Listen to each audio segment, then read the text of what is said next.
शिव स्वरोदय। पूरक से शरीर की वृद्धि के लिए आवश्यक पोषण मिलता है और शरीर की रक्त, वीर्य आदि सप्त धातुओं में संतुलन आता है। कुंभक से उचित प्राण संचार होता है और जीवनी शक्ति में वृद्धि होती है। रेचक करने से शरीर का पाप मिटता है, अर्थात शरीर और मन के विकार दूर होते हैं। इसके अभ्यास से साधक योग पद प्राप्त करता है, अर्थात योगी हो जाता है और शरीर में सर्वांगीण संतुलन स्थापित होता है तथा साधक मृत्युजयी बनता है। शुद्धि व्यक्ति को दाहिने नासिका रंध्र से सांस को अंदर लेना चाहिए, फिर यथाशक्ति सहज ढंग से कुंभक करना चाहिए और इसके बाद सांस को बाएं नासिका रंध्र से छोड़ना चाहिए।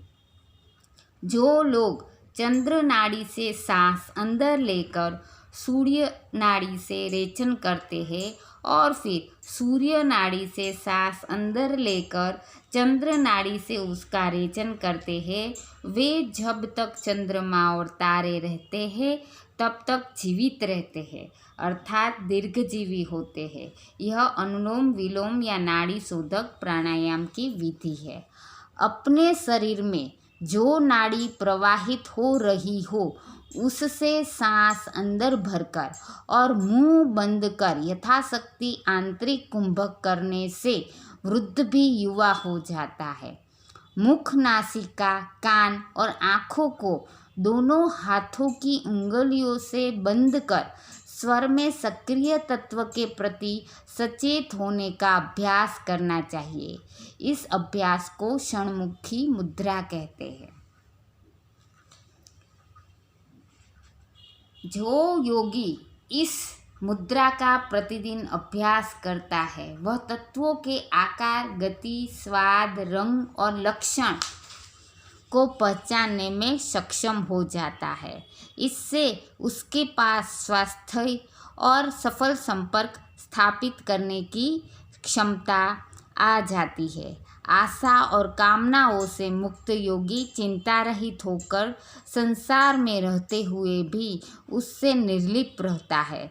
जैसे रंगमंच पर अभिनय कर रहा हो, इस प्रकार वह काल विजयी हो जाता है।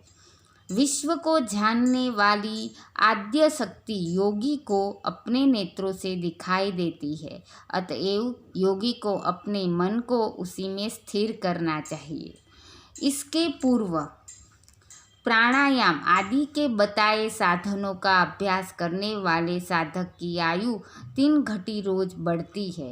इस परम गुह्य गोपनीय ज्ञान का उपदेश भगवान शिव ने माँ पार्वती को सिद्ध के गुणों के उद्गम स्थल गुण में दिया। योगी पद्मासन में बैठकर मूल बंद लगाकर अपान वायु को रोकता है और प्राण वायु को रोककर उसे सुषुम्ना नाड़ी के मध्य से ब्रह्मरंध्र तक और फिर वहाँ से उसे आकाश सहस्त्रार चक्र में ले जाता है। जो योगी ऐसा करने में सफल होते हैं वे ही धन्य है। जो योगी इस ज्ञान को जानता है और प्रतिदिन इस ग्रंथ का पाठ करता है वह सभी दुखों से मुक्त होता है तथा अंत में उसकी सारी मनोकामनाएं पूर्ण होती है।